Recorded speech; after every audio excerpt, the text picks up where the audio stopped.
Bo Bacon and Team Brunel found a very timely change of gear and edged to a 16 minutes victory in the second leg of the Volvo Ocean race. You're watching the Selling Updates Destopnews. Welcome to the office.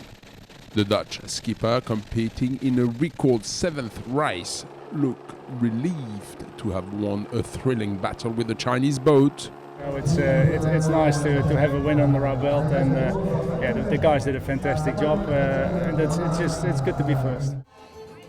A few hours before the finish, and even though both boats are only a couple of hundred meters apart, Team Brunel suddenly finds an extra surge of wind pressure to sweep past Team Dongfeng.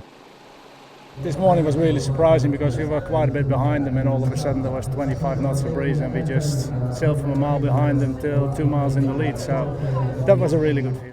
Following 23 days, 16 hours, 25 minutes and 20 seconds at sea, the Dutch team is celebrating a well-deserved victory in Abu Dhabi. For the second leg running, the Chinese boat is forced to settle for second place. Codrolier could not conceal his disappointment as Team Dongfeng reaches the port.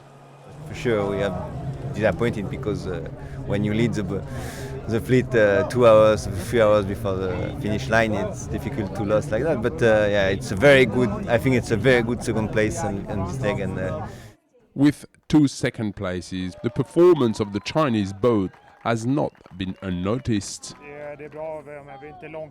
If we can manage coming seconds all the way, I think we can win the race. Meanwhile, Edouard Monette is the winner of the virtual Volvo in Abu Dhabi. We caught up with him via Skype. Well, the key point of this leg for me was to take the north route towards Mauritius right after leaving Cape Town, when everybody was heading south. I think we were about 30 boats to actually play for victory very early in the leg.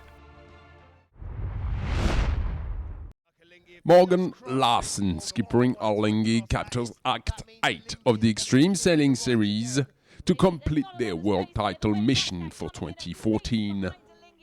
You're watching the Selling Updates Destopnews. Welcome to the office.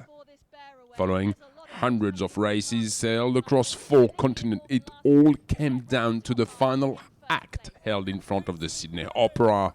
You know, it was a build-up. The whole season was a build-up for today, and to finish it off on in conditions like today in Sydney just can't imagine how great it feels. You know, Lee McMillan and the Wave Mo Scat, they've taught us a lot of lessons over the last few years, and we were avid, keen students, and we took notes. And great outfit, great competitors, great sailors, and just gonna relish in the fact that we finally overcame them, and it might not last, but it's gonna last for a few months, so we'll take it. Strong wins on the last racing day strengthened the duel against the now former champs Lee McMillan and the Wave Muscat.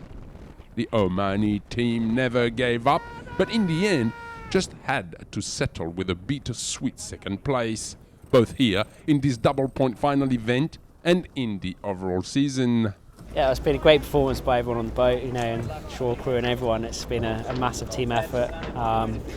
We're gunning to win overall, and then today it looked like our best shot was to win the last event, and it got away from us on the last race. But it's just a great effort, and thoroughly enjoyed all the racing, and it's great to finish with some decent wind and some proper racing. It's nice. Completing the overall podium, the Swiss Unreal team are the big surprise of this 2014 season, proving once again that the Extreme Sailing Series is a tricky game in itself. Skipper Jerome Clerc stayed at the very top of the pack and repeatedly pushed back all those famous entries so widely promoted at the beginning of the season. It is a short break for now, and everyone will soon be back in the saddle for the opening act of 2015 in Singapore. Speaking about short breaks, we are also taking a break for the festive season.